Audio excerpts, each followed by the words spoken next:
ख्वाजा मुइनुद्दीन अजमी चिश्ती अताए रसूल रज़ियल मौला तआला अन्हु अल मदद अल मदद अल मदद। அளவற்ற அருளாளனும் நிகரற்ற அன்புடையனும் ஆகிய எல்லாம் வல்ல அல்லாஹ்விற்கே புகழனைத்தும், சலாம் என்னும் சாந்தியும் சலவாத் என்னும் ஈடேற்றமும் தங்கத் திருமேனியாம் தாஹா நபி அவர்கள் மீதும் அஹ்லே பைத் என்கின்ற அவர்களின் கிளையார்கள் மீதும் சஹாபாக்கள், தாபையின்கள், தபூ தாபையின்கள், நாதாக்கள், சுஹதாக்கள், சாலிஹீன்கள் இன்னும் அற்புதமான தன் இனிய குரலில் அற்புத ஜோதி ஆரிஃப் நாயகத்தின் கிளை கொழுந்துகளாக ஜமாஅல்லா ரிஃபாய் பக்கீர்மார்களுக்கும் இங்கு அமர்ந்திருக்கின்ற தாய்மார்கள், சகோதரர்கள், சகோதரிகள், மேலும் நம் அழைப்பினையும் அறிவிப்பினையும் ஏற்று வந்திருக்கின்ற நெல்லூர் சஜ்ஜாதா நிஷின் மஷாயக்கீன்கள், அஹ்லே பைத்துகள், எங்கள் மார்க் அறிஞர் குழு மஜ்லிஸ் உலமாவின் சார்பாக வந்திருக்கின்ற ஆலிம் பெருந்தகைகள், ஹாஃபிதுமார்கள், பொதுமக்கள் அனைவரையும் இந்த காஜே காஜகா ஹிந்துல் வலி அத்தாய் ரசூல் காஜா முயினுத்தீன் அஜ்மீரி சஞ்சீரி அவர்களின் செட்டி என்கின்ற உருஸ் தின விழாவிலே வருக வருக என்று தர்காவின் சார்பாக அதற்காக அனுமதி அளித்த சஜ்ஜாதா நிஷீன் அவர்களின் சார்பாகவும் நன்றி கூறி இந்த மிக சுருக்கமாக ஹாஜா நாயகத்தை பற்றி ஓரிரு வார்த்தைகள் பேச வந்திருக்கின்றேன். குறிப்பாக இந்த செட்டிக்காக எல்லா பொதுவாக நிகழ்களிலே அனைத்து ஆதம் அலா நபியினா அவர்கள் காலம் தொட்டு நாளது கியாமத்து வரை வரும் அத்தனை கந்தூரிகளையும் உருசுகளையும், உருசே முபாரக் நினைவு நாள் கந்தூரி என்று சொல்வோம். ஆனால் ஹாஜா நாயகத்தின் கந்தூரியை, உருசை தனி பெயராக செட்டி என்று சொல்வோம். செட்டி என்பது உருதுவிலே வரக்கூடிய சே என்ற நம்பரிலிருந்து பிறந்தது. ஆறாவது தினம் என்று பெயர் அதற்கு. சரி, அதற்கெல்லாம் விளக்கம் சொல்வதற்கு முன்னால் ஓரிரு அறிவிப்புகள் என்னவென்றால், பாங்கு எப்பொழுதும் போல அந்த குறித்த நேரத்தில் கொடுக்கப்படும். தொழுகை ஜமாத்து தாமதமாக நடைபெறும் என்ற அறிவிப்பை கொடுக்கிறோம். அதைத் தொடர்ந்து லங்கர் என்று சொல்லக்கூடிய ஹதரத் ஹாஜா நாயகத்தின் பிரசாதம் தபருக்கு, அதை பற்றி ஒரு வியாக்கியானம் சொல்ல வேண்டும். ஹாஜா நாயகத்தின் வரலாற்றை பற்றி, அவர்கள் பிறந்த கதையை பற்றி, அவர்கள் பிறப்பதற்கு முன்னால் அறிவிப்புகள் வந்ததை பற்றி சொல்ல வேண்டும். அவர்களின் இளமை காலம், அவர்கள் வாழ்ந்த காலம், இந்த அல்லாஹ்வின் ஹிதாயத்தை பெற்ற காலம். அதற்கு பின்னால் அவர்கள் நடந்து சென்று பக்தாதுக்கு ஹதரத் பீரே லாசானி, மஹபூபே சுபஹானி, கிண்டிலே நூரானி, ஹைக்கல யஸ்தானி, ஹர்முஷ்கில் ஆசானி, மெய்நிலை கண்ட ஞானி, வல்லல் கௌசு சமதானி, சையதுனா ஷேக் அப்துல் காதர் ஜீலானி ரலியல் மௌலா தஆலா அவர்களை தன் வாழ்நாளிலே 2 முறை சந்தித்திருக்கிறார்கள். 2 பேர்களும் உறவு முறை உள்ளவர்கள். ஹாஜா நாயகத்தின் தாயார் மற்றும் எஜமான் முஹியத்தீன் ஆண்டகை அவர்கள் தாய் மாமன் உறவு வேண்டும். இவர்களின் முப்பாட்டனாரும் அவர்களின் முப்பாட்டியும் ஒரு தாய் தந்தைக்கு பிறந்தவர்கள். ஆகவே இவர்கள் எஜமானை பார்க்க செல்லும் பொழுது சற்றேறக்குறைய 60-70 வயசு எஜமான் முஹியத்தீன் ஆண்டகைக்கு. ஹாஜா நாயகத்துக்கு சற்றேறக்குறைய 20லிருந்து 25 வயது உள்ள இளைஞர். அவர்கள் பக்தாதுக்கு செல்லும் முன்பே எஜமான் முஹியத்தீன் ஆண்டகை தன் மூத்த புதல்வரான ஹதரத் அப்துல் ரஸாக், அப்துல் வஹாப் மற்ற குழந்தைகளை அழைத்து அவர்களை வரவேற்று பக்தாதுக்கு அழைத்து வாருங்கள் என்று சொன்னார்கள். அதற்கு பின்னால் அவர் அத்தாய ரசூல் என்று பட்டம் பெற்று சற்றேறக்குறைய 30 ஆண்டுகளுக்கு பின்னால் மதீனத்திலிருந்து திரும்பி வருகிறார்கள். அப்பொழுது ஒரு முறை பக்தாதில் சந்திக்கிறார்கள். இந்த இரு சந்திப்புகளும் நடந்த ரகசியங்கள், இலக்கியங்கள், தார்மீக அடிப்படையில் அவர்களுக்கு ஏற்பட்ட அல்லாஹ்வின் ரசூல், அல்லாஹ் முஹம்மது முஹியத்தீன் என்ற ஒரு வட்டத்திற்குள்ளே வந்த நிலை, சிஷ்தியா தரீகா என்று சொல்லக்கூடிய இறை வழி ஞான பாட்டையில் ஏற்பட்ட தத்துவ ரீதியான சந்திப்புகள், அதனுடைய புகழ், இதையெல்லாம் சொல்ல வேண்டி இருக்கிறது. இதற்கெல்லாம் நேரமும் இல்லை, காலமும் இல்லை. அதற்கு முன்னால் அவர் சிஷ்தி என்று பெயரேற்றுக் கொண்டது. அவர் அங்கு எஜமான் முஹியத்தீன் நாண்டகையிடம் தான் பையத்து பெற வேண்டும், கிலாஃபத்து பெற வேண்டும் என்று தவமாயிருந்தது. அதை எஜமான் முஹியத்தீன் நாண்டகை விளக்கி கூறி அவர்களுக்காக வழிகாட்டி சையதுனா உஸ்மான் ஹாரூனியிடம் அனுப்பி வைத்தது. பிறகு திரும்பி வந்த பிறகு இவர்கள் கவ்வாலி கேட்பார்கள் என்று இசை முழக்கத்தோடு பண்ணது. அப்படி பண்ணிய போது இந்த உலகமே புரண்டு போய் கியாம நாள் உண்டாகிவிடும் என்று சொல்லி எஜமான் முஹியத்தீன் நாண்டகை அவர்கள் இந்த திருப்பாக்களையும் இசை வடிவங்களையும் கேட்டுக்கொண்டிருந்த பொழுது அல்லாஹ்வின் ஜோஷ் என்ற ரஹமத்து, அதனுடைய வேகம், வீரியம் எடுத்து வந்து இந்த உலக பூமியை உருண்டையை புரட்டி போட்டுவிடும் என்று சொல்லி இஷா தொழுகிலிருந்து ஃபஜ்ர் பாங்கு வரை எஜமான் முஹியத்தீன் நாண்டகை அவர்கள் இந்த உலகத்தை புரட்டாமல், உருண்டு போகாமல், மக்கள் சாவாமல், எந்த நிலையும் ஏற்படாமல் தன்னுடைய ஊன்றுகோலை ஊன்றி நின்று ஒரு காலில் தவம் இருந்தது.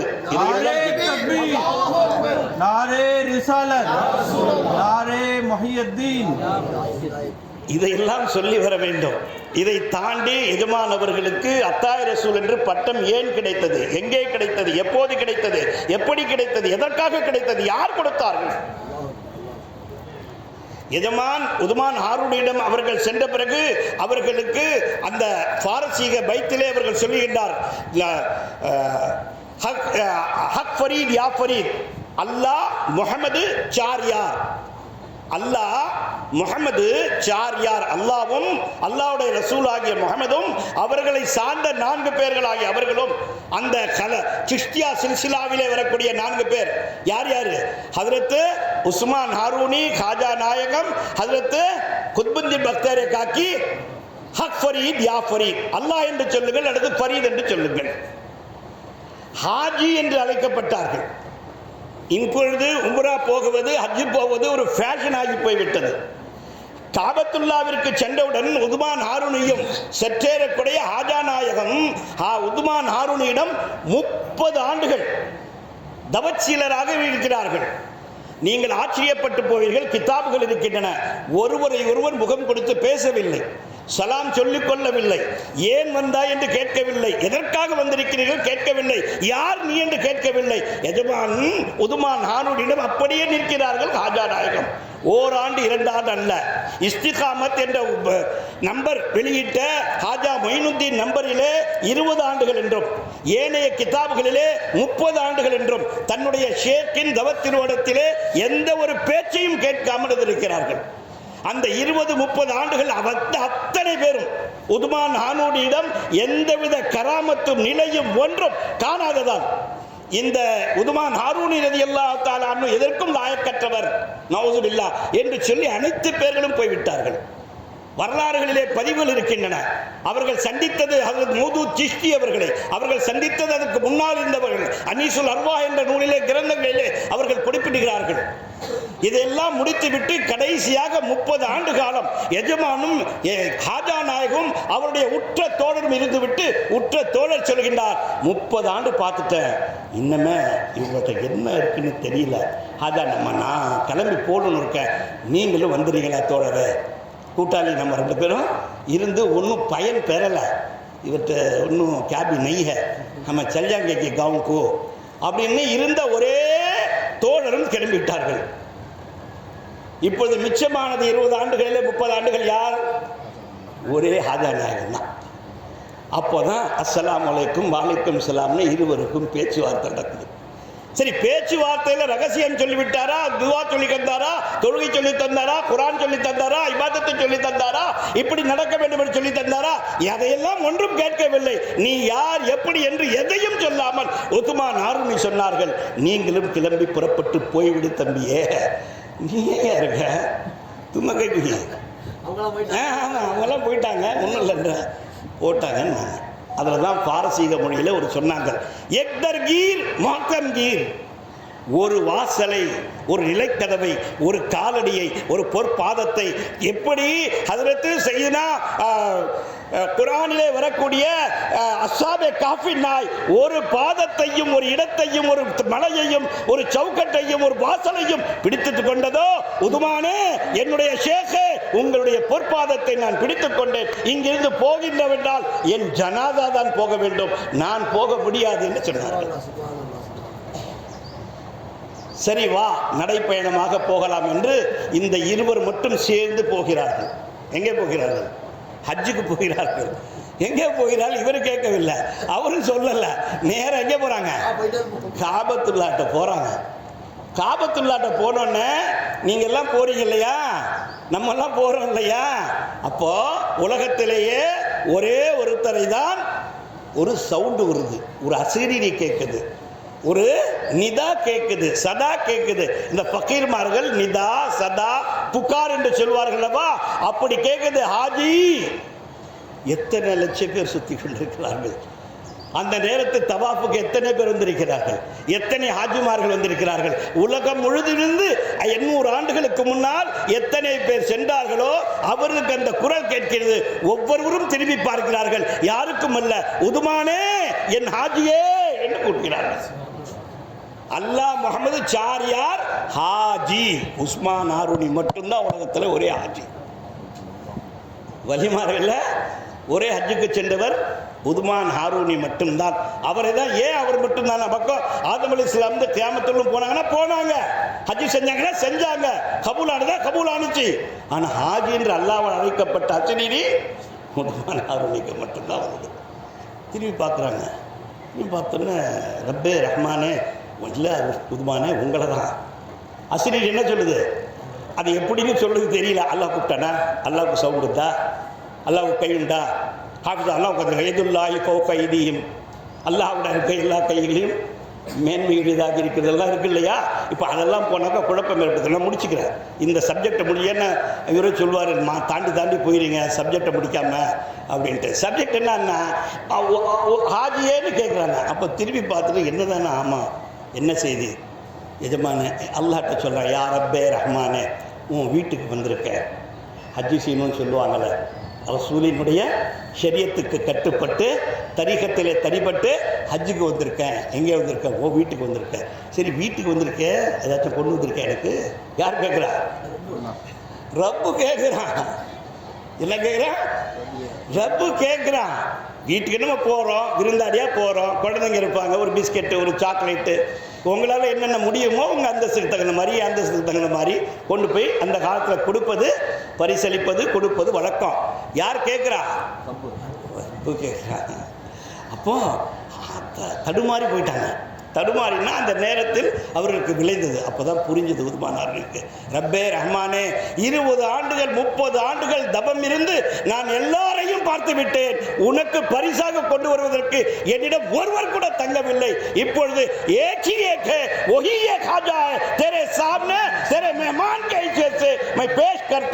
நான் இந்த பொருளை, இந்த ஹாஜாவை, இந்த ரசூலை நான் உங்களுக்கு அன்பளிப்பாக, உனக்கு அன்பளிப்பாக, பொருசாக, பரிசாக, காணிக்கையாக, ஹதியாவாக, முராதாக, நியத்தாக உன்னிடம் கொண்டு வந்திருக்கிறேன் என்று சொன்னாங்க. அவங்க தாங்க உலகத்தால் வந்தாங்க, ஹிந்துஸ்தானால் வந்தாங்க. இதெல்லாம் அதை சார்ந்தது. சரி, இது சுருக்கம். பின்ன ரசூல்லாட்ட போகிறாங்க, அவங்க அத்தாய ரசூல்னு சொல்கிறாங்க, அத்தாய ரசூல் அனுப்புகிறாங்க. இப்போ நம்ம ஒரு முடிவுக்கு வருவோம், நேரம் அதிகமாக எடுத்துக்கொள்ளாமல். என்ன முடிவுக்கு வருவோம்னா, எல்லா வலிமார்களையும் ஷரியத்துக்கு ரொம்ப கட்டுப்பட்டு நடக்கிறாங்க. அவுலியாக்களை மாதிரி ஷரியத்துக்கு கட்டுப்பட்டு நடந்தவர்கள் உலகத்தில் யாரும் இல்லை. இந்த வஹாபிகளோ இல்லை மற்றவங்களோ சொல்கிறாங்க அவங்கெல்லாம் சரியாக நடந்துக்கிறதில்ல, தொழுகிறதில்லை, அந்த சரியா ஷராவுக்கு பேணுதல் செய்கிறதில்ல, அவங்க மட்டும் தூங்கிட்டு இருக்காங்க, பாங்கு இருக்கும்போது எந்திரிச்சு போயிடுறாங்க, அப்படி செய்யும்போது இப்படி செஞ்சிடறாங்கன்னு சொல்கிறாங்க. அதுக்கு பல சம்பவங்களை உங்களுக்கு உதாரணமாக சொல்லலாம். எஜமான் ஹாஜா நாயகத்தோட சீடர்களில் ஒருவராக இருக்கக்கூடியவர் ஹஜ்ரத் மஹபூபி இலாஹி நிசாமுதீன் அவுலியா. எல்லா அவுலியாக்களுக்கும் ஊர் புகழ். நாகூர் ஆண்டவர், அஜ்மீர் நாயகம். அஜ்மீர்னா யார் பேர்? ஹாஜா நாயக்கு பேரா? அஜீர் பேர். சரியா? ஊர் பேர்.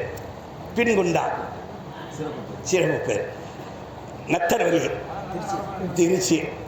இதுக்கு என்ன தஞ்சாவூருக்கு பேர் அந்த காலத்தில் எங்கள் அந்த 3வது கபருக்கு பாருங்கள், மதாருக்கு பாருங்கள், அவங்க எழுதிருக்காங்க காதர் நகர். தஞ்சாவூருக்கு என்ன பேர்?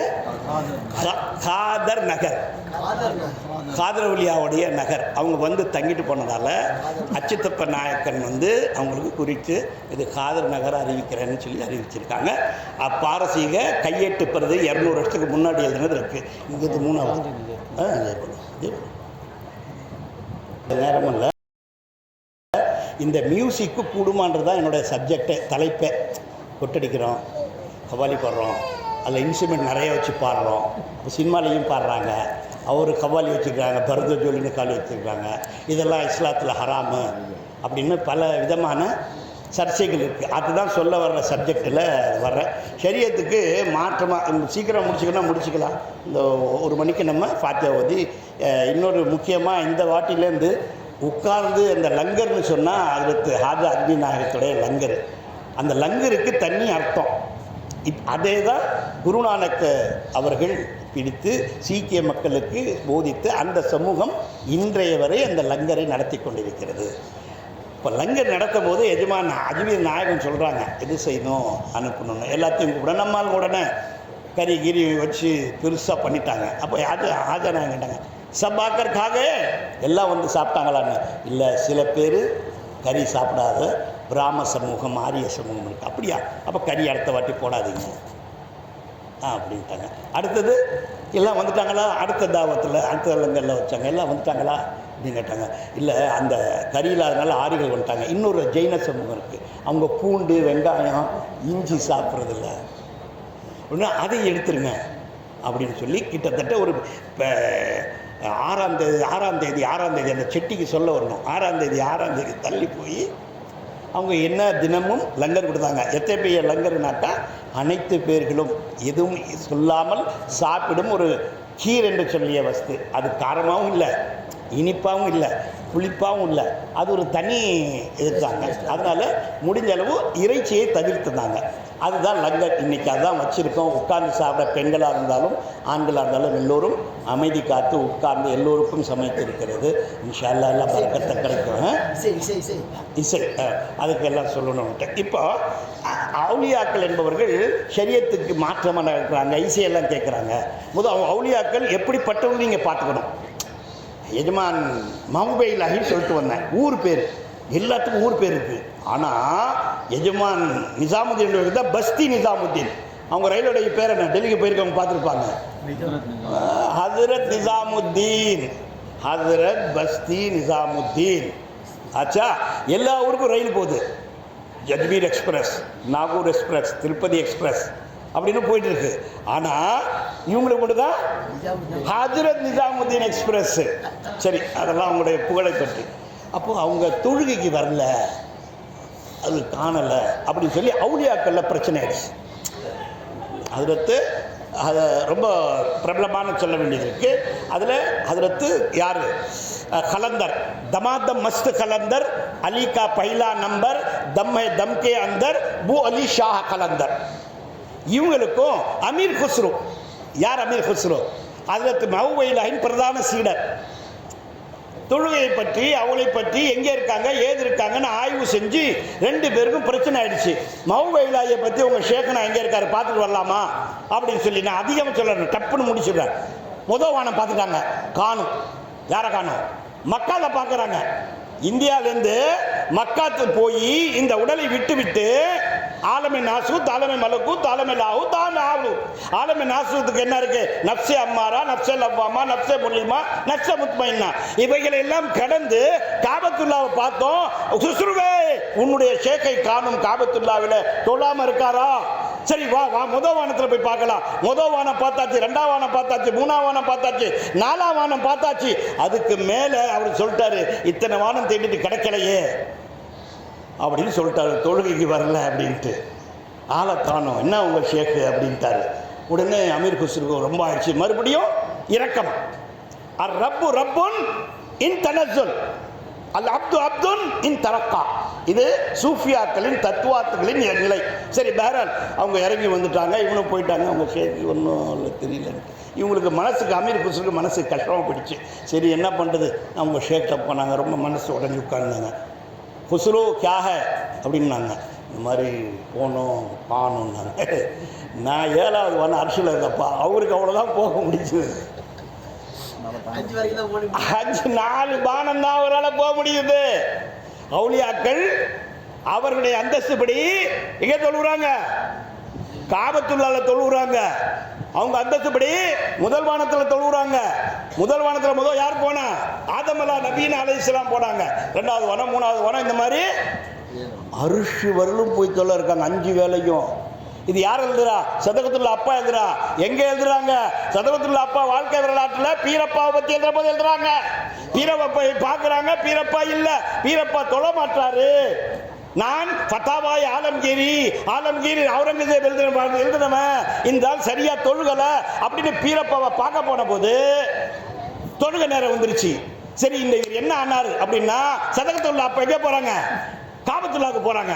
காபத்துல்லாவுக்கு போய் ஒழு பண்ண போனாக்கா அறிவிப்பு வருது, இங்கு இமாமத்தில் இன்று காபத்துல்லாவில் பீரப்பா தொழ வைப்பாங்க. என்ன அறிவிப்பு வருது? அவுலியாக்கள் எங்கே தொழுறாங்கன்னு கேட்குறீங்கல்ல, தொழ மாட்டாங்கன்னு சொல்றீங்கல்ல. குப்பைமேட்லையும் அங்கேயும் கிழிஞ்ச சட்டையும் தாடியும் தொங்க விட்டு இந்த பக்கீர் மாற அலைகிறாங்களே அப்படின்னு சொன்னீங்கல்ல. அந்த மௌலானா மௌலவி கீழக்கரை காயல்பட்டம் சதகத்துல்லா அப்பா என்ன பண்றாங்க? ரஹமத்துல்லாஹி தஆலா பீரப்பாவை சோதனை பண்ணாங்க. ஆளை காணும். அங்கே போய் இறங்கினாக்கா இவரையும் அவரையும் எங்கே பார்க்குறாங்க? தக்கலையில் போய் சந்திக்கிறாங்க. தக்கலை சந்தித்து இவர் தொழுவுறது எங்கே பார்க்கலான்னு பார்த்தா அவர் காபத்துல்லாவுக்கு போய் தொழுகிறாரு. யாரு? சதகத்துல்லாப்பா. அங்கே வர்றாரா பார்த்துடலாம் அப்படின்னா இவர் ஒழு பண்ணிட்டு இருக்கக்குள்ள காபத்துல்லால மதீனால யாரை பார்க்குறாங்க? அங்கே அறிவிப்பு கொடுக்குறாரு.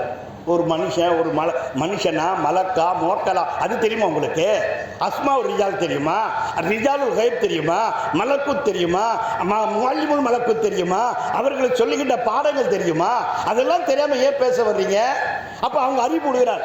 இன்று சதகத்துல்லா படம் வந்து அறிவிப்பு வருது, காபத்துல்லாவிலே தக்கலை பீர் முகமது வலியுல்லா அவர்கள் தொழ வைப்பார்கள். யார் யார் அவங்க பின்னாடி தொழுமோ தொழுது.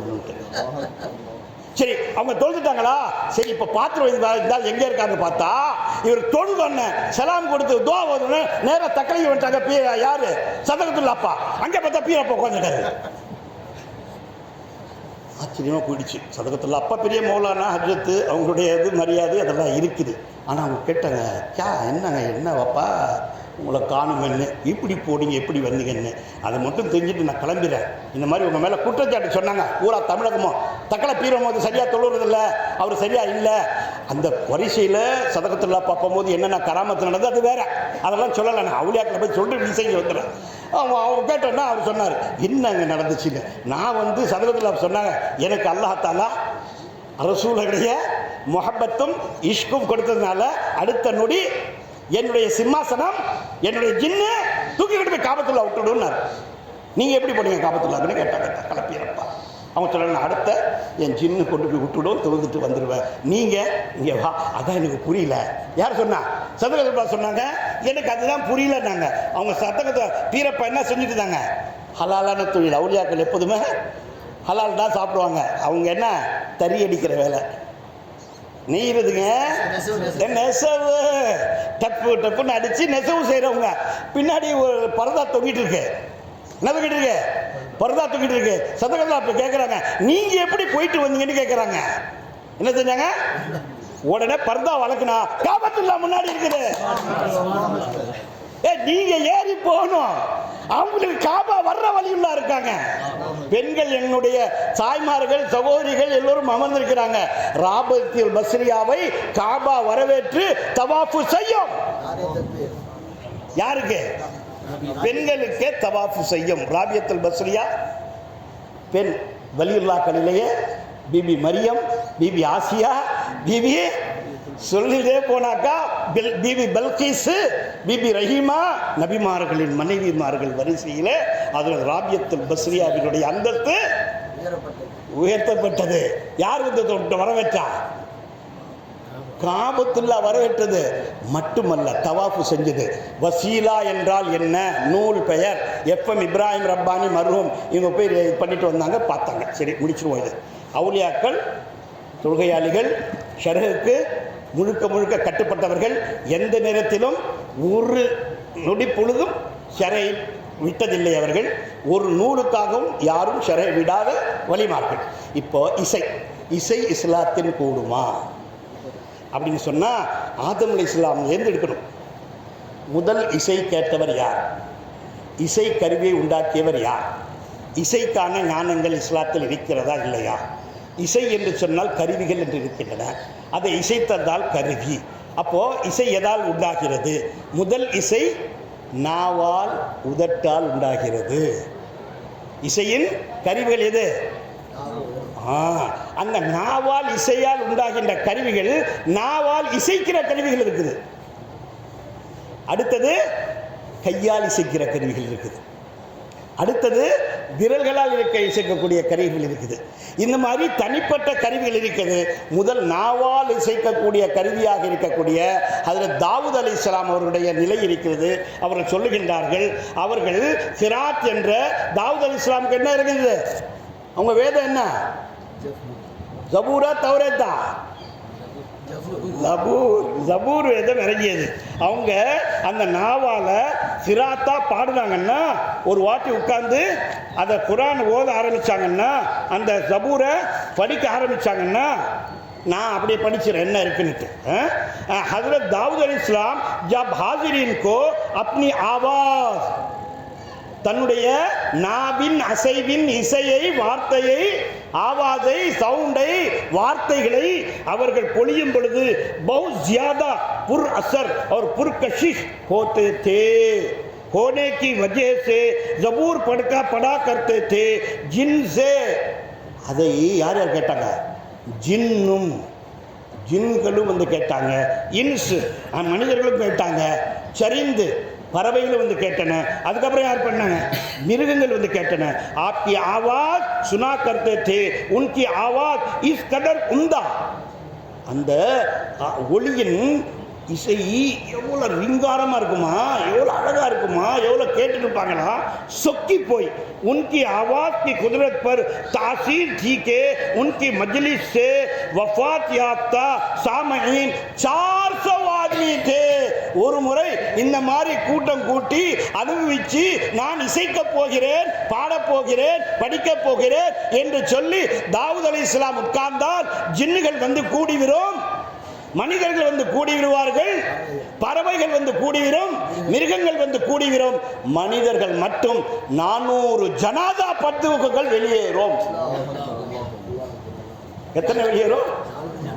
400 ஜனாதாக்கள் வெளியேறும். 400 ஜனத்துமே. எப்போ தாவூத் அலைஹிஸ்ஸலாமோட காலம்? இப்போ 1400. ரசூலுல்லாஹ்வுக்கும் ஈசா நபிக்கும் 400. ஈசா 600 நினைக்கிறேன். ஈசா நபிக்கும் மூசா நபிக்கும் 400. எத்தனை ஆச்சு? கீழடி மூங்கிலடியெல்லாம் சொல்லிட்டு இருக்கோம் நம்ம. அந்த மாதிரி பார்த்தா சற்றேறக்குற 6000 ஆண்டு 4000 ஆண்டுக்கு முன்னாடி தாவூத் அலைஹிஸ்ஸலாமுடைய காலத்தை நீங்கள் ஊரில் போய் பாருங்கள். 3000 ஆண்டமா 4000 ஆண்டா? அப்போ எத்தனை மக்கள் கூடியிருப்பாங்க, எந்த மாதிரி நடந்திருக்கும். அந்த ஒரு இசைக்கு எத்தனை பேர் ஜனதா மௌத்தாட்டாங்க? 400 பேர் ஒரு மஜ்லிஸ்ல.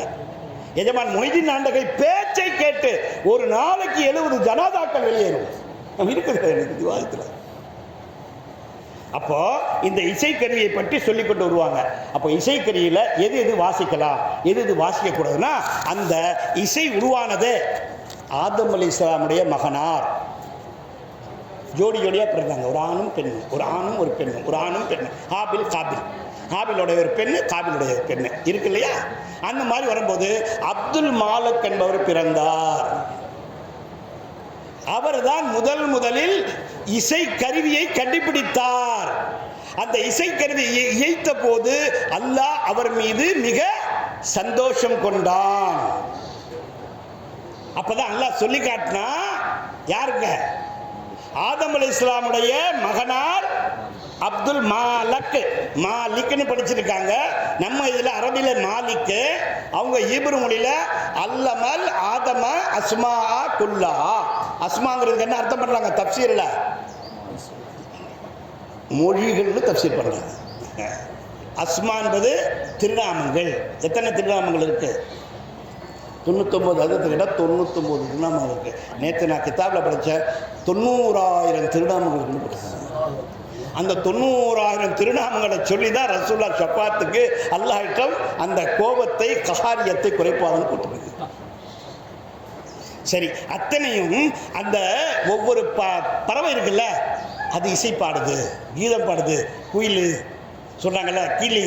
அப்போ கண் பருந்து சொல்லுது பாருங்க, அதோடைய சத்தம் நமக்கு புரியலை. அந்த மொழி எத்தனை மொழிகள் இருக்கு? ஆதமிலிருந்து இது வரலும் இந்தியாவிலே எத்தனை மொழி இருக்கு. அப்போ அந்த கண் பருந்து பாடும் மொழிக்கு பேர் என்ன தெரியுமா? அல்லாஹும்ம என்று சொல்லி முஹம்மதின் வாலி முஹம்மதின்னு சொல்லுவாங்க. பருந்து புறா, கண் பருத்து புறா. அதனால தான் புறாக்கள் எங்க இருக்கு? தர்காக்கள் தோறும், கோயில்கள் தோறும், புனித ஸ்தலங்களாக மனிதன் எதை எதை நினைக்கிறானோ அங்கெல்லாம் என்ன இருக்கு? புறாக்கள் இருக்கு. ராஜாளி, ராஜாளி பறவை எது தெரியுமா? அரபியாவில் தேச பறவை எது? ராஜாளி. அந்த ராஜாளி சொன்னபோது, அது கூவும்போது சுபஹான ரப்பில் ஹம்திஹி, சுபஹான பி ரப்பி ஹம்திஹின்னு கூவுன்றாங்க. அதே மாதிரி பழந்தின்னி, வௌவால், தவளை, காடை, செம்பருந்து, காகம், கருடன் இவையெல்லாம் கூவுவது அல்லாஹ்வின் திருப்புகழை இசையாக பாடுகின்றன அப்படின்னு சொல்லி பெரிய லிஸ்டே கொடுக்குறாங்க. அப்போ இசைக்கருவிகளில் கொண்டு வந்து நௌகீஸ், மசாமீர், இன்ஸ்ட்ருமெண்ட் ஆஃப் மியூசிக். மசாமீர்னா மியூசிக் இன்ஸ்ட்ருமெண்ட். இந்த மியூசிக் இன்ஸ்ட்ருமெண்ட்டை முதலில் கண்டுபிடித்தவர் அப்துல் மாலக்கு. அவர் எந்த ஊருக்கார் தெரியுமா?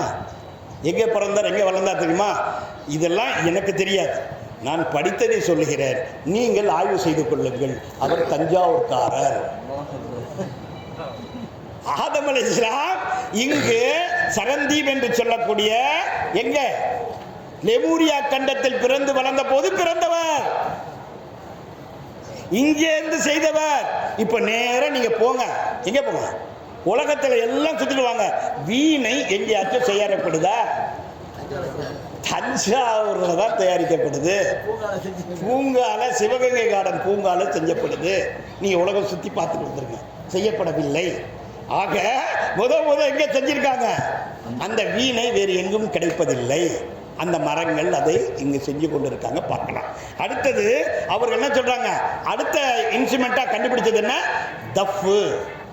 ஃபகீர்மார்கள் அடிக்கின்ற தஃப்பு. அந்த தஃப்புக்கு என்ன இருக்குது? ஸல்லல்லாஹு அலைஹி வஸல்லம் தஃப்பு கொட்டின போது ஹதீஸுகள், ரிவாயத்துகள், வரலாறாக பதியப்பட்டிருக்கு. ஹதீஸ்ன்னு சொல்லிட்டா அது லைஃபு, அது இல்லை, அந்த சஹாபி சொல்லலை, இது சரியில்லை, உங்களை குழப்புவாங்க. வரலாறு என்ன? மதீனத்திலிருந்து, மக்கத்திலிருந்து ஹிஜ்ரத் செஞ்சு மதீனா செய்யும் போது என்ன பண்ணாங்க?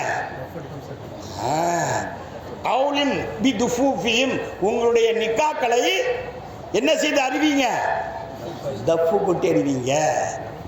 அப்போ கண்ணகமது முகமது புலவர் எழுதிய சீரா புராண வசன காவியத்தில் சதாவதானி ஷேக் தம்பி பாவலர் 64 வாச்சியங்களை குறிப்பிடுகிறார். ஜன்னத்திலே பிபி காத்தூன ஜன்னத் ஃபாத்திமத்து ஸஹ்ரா ரலியல்லாஹு அன்ஹா அவர்களுக்கும், ஹஜ்ரத் சய்யிதுனா அஸதுல்லாஹில் காலிப் மஸரில் அஜாயிபில் கராயிப் இமாமில் மஷாரிகில் மகாரிப் அமீருல் மூமினீன் சய்யிதுனா அலி இப்னு அபி தாலிப் அவர்களுக்கும் 4வது வானத்திலே தூபா என்ற மரத்தடியின் கீழே அலியாரின் ஊர்வலம் வந்தபோது இந்த 64 வாத்தியங்கள் இசைக்கப்பட்டு ஜிப்ரீல் ஆகிய நான், ஜிப்ரீல் சொல்லார், ஜிப்ரீல் ஆகிய நான் காலியாக இருந்து அல்லாஹ் புறத்தில் ஹஜ்ரத் மீகாயில் அலைஹிஸ்ஸலாமும் இஸ்ராஃபில் அலைஹிஸ்ஸலாமும் சாட்சியாக இருந்து சொர்க்கத்திலே அலியாருக்கும் காத்தூன ஜன்னத் ஃபாத்திமா பீவிக்கும் இசைகள் முழங்க நிக்கா ஓதி வைத்தோம் என்று சொல்றார்.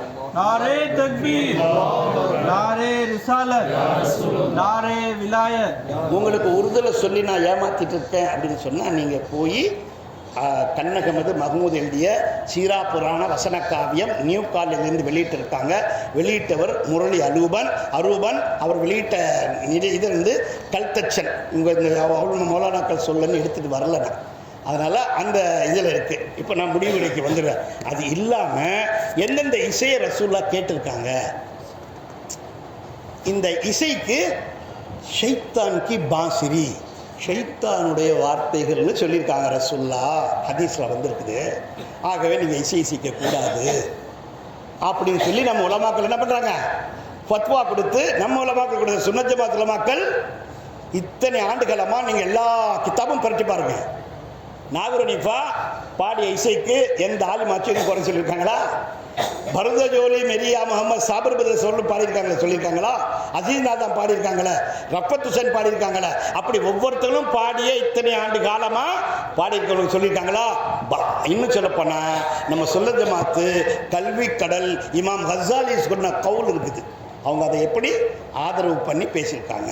ஒரே ஹதீஸை சொல்லி நம்ம இறுதி முடிவுக்கு வருவோம். ஸல்லல்லாஹு அலைஹி வஸல்லம் பி ஆயிஷா நாயகி அமர்ந்திருந்த வீட்டிற்கு போகிறார்கள். அங்கே ஹதரத் பெருமானா நுழைந்தவுடன் சத்தம் நின்று விடுகிறது. ரசூலுல்லாஹ் பி ஆயிஷாட்ட கேட்குறாங்க, ஓ ஆயிஷாவே, அந்த ஹதீஸ் இருக்குது, நான் நேரம் இல்லை படித்து காட்டுறேன். ஆயிஷாவே ஏதோ சத்தம் வந்துட்டு என்னன்னாங்க, ஒன்றும் இல்லை, நம்ம பக்கத்து வீட்டில் அன்சாரி சாபாக்கள் வீட்டில் நிக்கா நடந்துச்சு. ஒரு ஹதீஸ் வேணுமா, இன்னொரு இடத்துல ஈது பெருநாளாக இருந்துச்சு. ரிவாயத்துகள், இந்த 2 ரிவாயத்தும் இருக்குது. அந்த போது அவங்க பாடல் பாடினாங்க. தாங்கள் வந்தோன்னே பயந்து நாங்கள் நிப்பாட்டிக்கிட்டோம் அப்படின்னாங்க. ஸோ அதெல்லாம் பாடுங்க, அதுவும் இசையோடு பாடுங்க. படுத்துட்டு சலாசலம் படுத்துட்டாங்க, முகத்தில் துணியை போட்டுட்டு படுத்துட்டாங்க. கொஞ்ச நேரம் கழித்து அபூபக்கர் சித்திக் பி ஆயிஷா நாயகியுடைய தந்தையார் खलीफत रसूलुल्लाह बि तहक़ीक़ खैरुल बशीर अंबिया बि तस्दीक़ अमीर मुमिनीन सय्यदना अबूबकर सिद्दीक़ रज़ियल्लाहु तआला வர்றாங்க. அவங்க தான் சொல்கிறாங்க, ஷைத்தான் கி பாசிரி, ஷைத்தான் கி பாசிரின்றாங்க. புல்லாங்குழல், பாசிரின்னு என்ன? புல்லாங்குழல். இந்த புல்லாங்குழலை ஓசிட்டு அது ஷைத்தானோடது அல்லவா, நீ எப்படி பாடலாம் அப்படின்னு சொல்கிறாங்க. பி ஆயிஷா தந்தையார் சொன்ன மிரண்டுறாங்க. அப்போது இங்கே ரசூலா பார்க்குறாங்க, ஏன் சத்தம் வரலன்னு ரசூலா திரும்பி பார்த்தோன்னே என்னன்னு கேட்குறாங்க. அவங்க வந்திருக்காங்க, சத்தம் போடுறாங்க, பாடக்கூடாதுன்ட்டு. அப்போ அவங்க சொல்கிறாங்க, ரசூலா சொல்கிறாங்க, என்ன காட்டி விடு, உங்கள் தகப்பனார என்னை காட்டி விடு, நான் இருக்கேன்னு சொல்லி அவங்க பார்க்குறாங்க. ரசூலா படுத்துறாங்க, யார் ரசூலான்னாங்க, நீங்கள் வாங்க உட்காந்து கேளுங்கன்னு சொன்னாங்க. இது பதியப்பட்டிருக்குது. இப்போது இவைகளெல்லாம் அதற்கு ஆதாரமாக கொடுத்து, அதுக்கப்புறம் இசை எப்படி இருக்கணும், எந்த வடிவம் எடுக்கணும், என்னென்ன இசை முழங்கப்படணும், அதுக்கு யார் யார் சொல்லணும், அந்த இசையின் நிலைகள் என்னென்ன இருக்குது, தத்து இருக்குது, பித்து இருக்குது, கேன் இருக்குது, சாரங்கி இருக்குது. இதெல்லாம் மசாமிருடைய பேர் என்னென்னு சொல்லியிருக்காங்க, அல் அஸ்ஃப், தம்பூராவா. இப்போ இசைக்கருவிகள் எடுத்துன்னா நாவால் இசைக்கக்கூடிய இசைக்கருவிகள், கையால் அடிக்கக்கூடிய இசைக்கருவிகள், விரலால் வீட்டக்கூடிய இசைக்கருவிகள், வீணை, கம்பிகளால், தாறுகளால். அதனால தான் சொன்னாங்க அவுலியாக்கள் அந்த நரம்புகள் ஓடுகின்றனவே, அந்த நரம்புகளை இழுத்து பிடித்து நீங்கள் அல்லாஹ்வின் ஜிக்ர் பண்ணும்போது அது ஒரு இசையாக உங்களுக்கு நீங்க ஆரம்பிக்கும். அதுக்கு சொன்னாங்க தம்பூரா, தப்பு, பறை, கொட்டு, அதுக்கப்புறம் பாசரி, கையால் இருபக்கம் இழுத்து கட்டிய கபி, ஊதுன்னா சாரங்கி. சாரங்கிக்கு என்ன சொல்றாங்க, சௌகௌரி தர்ஃபு. இந்த தர்ஃபே 4 மூலமா இருக்குமா. அதுக்கப்புறம் என்ன இருக்கு, தமுக்கு. அப்போ அதை 4ஆக பிரிக்கிறாங்க. வாயிலிருந்து வந்து விசையை 4ஆக பிரிக்கிறாங்க. 1 ஆவாத், ஹைவானி ஆவாத், கைர் ஹைவானி ஆவாத், தபி ஆவாத், ஆலி ஆவாத், அப்புறம் புக்லி ஆவாத், ढोल ஆவாத், பத்தர் கி ஆவாத், தாஷா. தாஷான்னா இந்த டொண்டரபுரம் பாருங்க, நகாரா. இந்த பாங்கு சொல்றதுக்கு முன்னாடி எப்படி அறிவிப்பு கொடுக்கறது அப்படின்னு கேட்டபோது அவங்க என்ன பண்ணாங்க, எல்லாம் என்ன மஷ்வரா கொடுத்தாங்க, தொழுகைக்கு அனுப்பணும். ஹதீஸ் இருக்கா இல்லையா, ஆலிம் சாக்கள் சொல்லுங்க, மிக போனார் ஷரீஃப் ஹஜரத் மதரசாக்காரர், உங்களை முன்னாடி அவர் தான் கேட்டுகிட்டே இருப்பார். அறிவிப்பு வந்தபோது ஸல்லல்லாஹு அலைஹி வஸல்லம் சஹாபாக்களை கூப்பிட்டு வச்சு தொழுகைக்கு எப்படி அழைக்கணும் கேட்டால் எல்லாம் என்ன சொன்னாங்க தெரியுமா, தமுக்கு போடலாம், நகாரா அடிக்கலாம். கிட்டத்தட்ட ஒரு 50 வருஷத்துக்கு முன்னாடி, 40 வருஷத்துக்கு முன்னாடி என்ன பண்ணுவாங்க, இந்த மைக்கு வர்றதுக்கு முன்னாடி எல்லாம் மைக்கில் கூட சுண்ணத்தானது. சில பேர் சொன்னாங்க மோதினாரை கடத்தெருவுக்கோ மஹல்லாவில் போய் சொல்லிட்டு வர சொல்லலாம், ஆலோசனை சொன்னாங்க.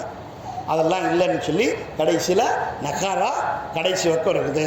அதில் தான் சதாபுதானி ஷேக் தம்பி பாவல் என்ன சொல்கிறாங்க, ஒரு பக்கத்தில் இருக்கும் தோலினால் செய்யப்பட்ட இன்ஸ்ட்ருமெண்ட் மியூசிக்கல் இதை நீங்கள் நம்ம இஸ்லாத்தில் கூடும். இமாம் கசாலி இதை கூடும்னாங்க. இப்போ மறுபடியும் உலமாக்கள் தானே, எந்தெந்த தோல் கூடும், மாட்டுத்தோல், எருமத்தோல், அந்த தோல், கரடி தோல் போடலாமா? இப்போ இந்த மாதிரிலாம் சந்தேகத்தை கிளப்பி மக்களை குழப்பதுனால இந்த இந்த கவ்வாலி என்பது ஹஜ்ரத்து காஜகா இந்துல் வலி அத்தாய ரசூல் அவர்களால் ஆரம்பிக்கப்பட்டு இறை தியானத்தின் மூழ்கடிக்கப்பட்டு இங்கே இந்தியாவுக்கு வந்த பிறகு இதை அரேபியாவில் பக்தாதில் எஜமான் முஹ்யத்தீன் படித்த மதரசாவுக்கு முன்னால் படித்த இமாம் கசாலி கூட ஆகும் என்று ஃபத்வா கொடுத்திருக்கிறார்கள்.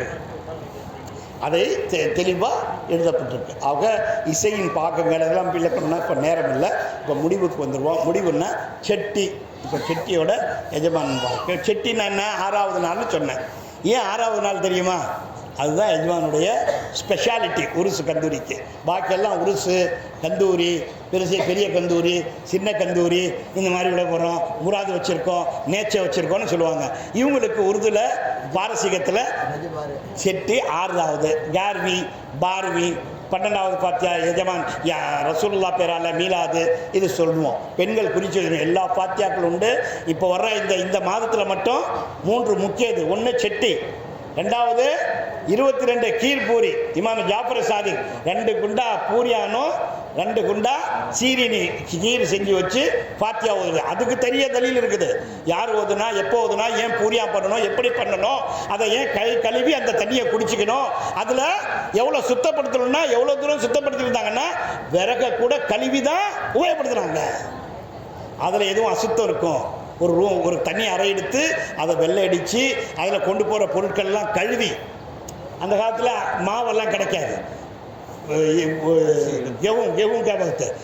கோதுமை, அது என்ன மாவில் ரொட்டி பூரியா செய்ய போகிறாங்களா அதை கழுவி அரைச்சிட்டு வந்து இடித்து அதை வச்சு தான் எங்கள் தாதி இருக்கும்போது வரலும் உங்கள் இதில் 2வது நடுவில் இருக்காங்களே அவங்க பாத்தியா செய்யும்போது விறகை கொண்டு வந்து 1 மாதத்துக்கு முன்னாடி கொண்டு வந்துடணும். கொண்டாந்து அவங்க குளிக்கிறதுக்கு முன்னாடி அதெல்லாம் கழுவி ஓட்டில் அடிக்க வச்சு காகம் உட்காராத மாதிரி அசுத்தம் பண்ணிடாத மாதிரி எடுத்து சாக்கில் சுற்றி தனியாக வச்சுருவாங்க. இத்தனை பூரியாவுக்கு இத்தனை விறகு வேணும்னு சொல்லி வச்சுட்டு அதுக்கப்புறம் தான் செய்வாங்க. அதுக்கெல்லாம் தலீல் உண்டானா உண்டுன்னு முடிச்சுக்கலாம் நம்ம. கடைசியில் இப்போ இந்த செட்டி ஏங்க 6வது நாள் கொண்டாடணும்? ஏன்னா அது ஹாஜா நாயகம் ரஜபு கொடி, ரஜபு பிறை உடன் எங்கே போயிட்டாங்க? உள்ளார தான் வாழ்ந்து கொண்டிருந்த குகைக்கு போயிட்டாங்க. குகைக்கு போயிட்டு சொன்னாங்க, 6ஆம் தேதி வரலையும் என்னை திறக்கக்கூடாது, டிஸ்டர்ப் பண்ணக்கூடாது, கூப்பிடக்கூடாது, யார் வந்தாலும் பார்க்கக்கூடாது. இது யார் எழுதுறா? அஜய் மன்புர் ஜுர்மைசியானம் தொய் ஹத்வாரியா அல்லா. அவங்க அந்த 606வது ஹிஜ்ரி ஒரு இரவு நேரத்தில் நான் அங்கு தங்கியிருந்தேன். நான் அவருடைய காதிமாக என் வாழ்நாள் முழுவதும் பணியாற்றியவன். சிறுக ஒரு மிதுவான ரீங்காரமிடும் சத்தம் என் காதில் விழுந்தது. நான் அந்த குகையின் பாறையின் கதவுன பெரிய இதெல்லாம் நிலக்கதுவா, சும்மா ஒரு துணியை வச்சு இல்லாட்டி 4 கீத்தை வச்சு அடைச்சிட்டு உள்ளார உட்காந்துருப்பாங்க. அதில் நான் கேட்டேன், அதில் என்ன எழுதினாங்க? மன்புர் ஜுர்மு இசியானம் துய் கஃபாரியா அல்லா, மன்பா ஐப நுக்சானம் துய் சத்தாரியா அல்லா, பகாபோ மஸ்தியோ கஃப்லத் யசர்தா பா குனேகாரம் பர் ஜிக்ரோ தாத்தே குன் மரா बेदारिया अल्लाह नयाबत दर वजूद मन जनेकी है चिकिरदारे बर मनासी बर किरदार या अल्लाह रवत अल्लाह तरताज दिले मन जानिबे दीगर चुनी वसवास शैतानी जमन बरदार या अल्लाह नया न चुना कुन असकरम दर दिल बहक्के अहमद मुरसल अजाबे मर्ग चूं गर्दत मरा दुश्वार या अल्लाह रवत अल्लाह तरताज दिले मन जानिबे दीगर चुनी वसवास शैतानी जमन बरदार या अल्लाह जो गोरे तीर तर वहशत नमाए दज़मने मुजरिम बशम्मे मक़लद गर्दा पूरा ज़दवार या अल्लाह मुईनो दीन आसीरा मीलालत बसज़ारी गुनाहम बख्श ईमारा सलामत दार या अल्लाह ने அவங்க பாடுறாங்க. இது அவங்க எழுதுனது. யார் எழுதுனது? ஹாஜா நாயகமே எழுதினது. நான் கூர்ந்து கேட்டுக்கொண்டிருந்தேன். அதெல்லாம் எனக்கு வந்து கொண்டிருந்தது. 6வது நாள் சொன்னார்கள், நாங்கள் 6வது நாளுக்காக வெயிலிலே காத்து கொண்டு இருந்தோம். என்ன நடக்கப் போகிறது, என்ன ஆகப் போகிறது, எதற்காக அப்படி சொன்னார்கள், என்ன செய்ய வேண்டும், எங்கள் மனதிலே எங்கள் நெஞ்சங்கள் உலுக்கி எடுத்துக் கொண்டிருந்தன. நாங்கள் அந்த பிறையின் 6ஆம் தேதிக்காக காத்து கொண்டிருந்த போது அந்த 6வது மகரிப் பாங்கு ஒலித்தவுடன் நமக்கு எப்படி துவங்குது, நாள் எப்போ துவங்குது, 24 மணி நேரம் எப்போ துவங்கும், மகரிப் பாங்கோட நாங்கள் சென்று பார்த்தோம். அங்கு குளிப்பாட்டப்பட்டு கஃனிடப்பட்டு எஜமான் காஜே காஜகா இந்துல் வலி அத்தா ரசூல் அவர்களின் திருவுடல் வைக்கப்பட்டு அவர்கள் நெஞ்சிலே ஹாதா ஹபீபுல்லாஹ் ஹாதா ஹபீபுல்லாஹ் மாத ஃபி ஹுப்பில்லாஹ் என்று பச்சையும் சிறப்பும் நிறைந்த எழுத்துக்களால் அவர்கள் நெற்றியிலே எழுதப்பட்டிருந்தது. அன்று அவர்கள் இந்த உலகத்தை துறந்தார்கள். அதனால் தான் அதற்கு செட்டி என்று பெயர். எல்லாவும் உருசு கந்தூரி என்று இருக்கும் பொழுது அவருடைய செட்டியாக நாங்கள் கொண்டாடினோம் என்று சொன்னார்கள். ஆகவே தான் அவர்களுக்கு இந்த செட்டி கொண்டாடப்படுகிறது. இன்னும் நிறைய அந்த மாதிரி நிறைய அவர்களே பாடிய குரல்கள் நீங்கள் இப்போ எடுத்து பாருங்கள்ல, அந்த மாதிரி பாரசீகத்தில் நிறைய அவருடைய கவிதை கோர்வை இருக்குது. இன்னும் நிறைய சொல்லணும். இந்த பாருங்க, எஜமானை பற்றி எழுதினது ரொம்ப சிம்பிளாக அல்ல, அவங்க என்னென்ன இருந்தாங்க, எங்கே வளர்ந்தாங்க, அவங்களோட தர்காக்கு எப்படி இருக்குது அப்படின்னு எழுதிருக்கீங்க. இதெல்லாம் யார் எழுதியிருப்பா, பேர் பாருங்கள், ஏழைகளின் காப்பாளர் சூஃபி ஆத்ம ஞானி ஹஜ்ரத் காஜா மொயினுத்தீன் ஹசன் சிஷ்டி, குரு சரித்திரம் மதங்களை கடந்த மகான். இது யார், மௌலானா மௌல்வி எழுதியிருப்பார். காஜா சூஃபி காஜா ரப்பானி ஹஜரத் கிப்லா சைஃபி அவர்கள் எழுதியிருப்பாங்க. அவங்க எழுதியிருப்பாங்கன்னு நினைக்கிறீங்களா, இல்லை ஷரீஃப் சூஃபி ஹஜரத் கிப்லா அப்படி எழுதியிருப்பாங்கன்னு நினைப்பீங்களா, பெரிய பெரிய அஜத்மார்கள் எழுதியிருப்பாங்களா நினைப்பீங்களா, ஒன்றுமே இல்லை. திருமதி ரமா சுப்பிரமணியம் எழுதியிருக்காங்க. நமக்கெல்லாம் காஜா செட்டி பண்ணால் சிறுக்க தெரியுது, நம்ம காதல் வழியாக புருஷ் பண்ணால் சிறுக்கு தெரியுது. இந்த ஃபக்கீர்பால் வந்து கொட்டடிச்சா இதெல்லாம் இஸ்லாத்தில் இல்லைன்னு சொல்ல தெரியுது. ஆனால் உமா ரமா திருமதி ரமா சுப்பிரமணியன் நீங்கள் ஆடி போயிடுவீங்க. இதெல்லாம் இவ்வளோ இந்த புக்கு என்ன விலை இருக்கும், ஒரு நீங்கள் சொல்லுங்கள், அது கிட்டத்தட்ட 280 பக்கம் இருக்குது. அவங்க அடித்து எஜமான் பேரில் என்ன பண்ணியிருக்காங்க, இலவச வெளியீடு, விற்பனைக்கு அல்ல. हमें वहाँ भी है अवलिया नहीं है, जाने का बा फात्या होता था पा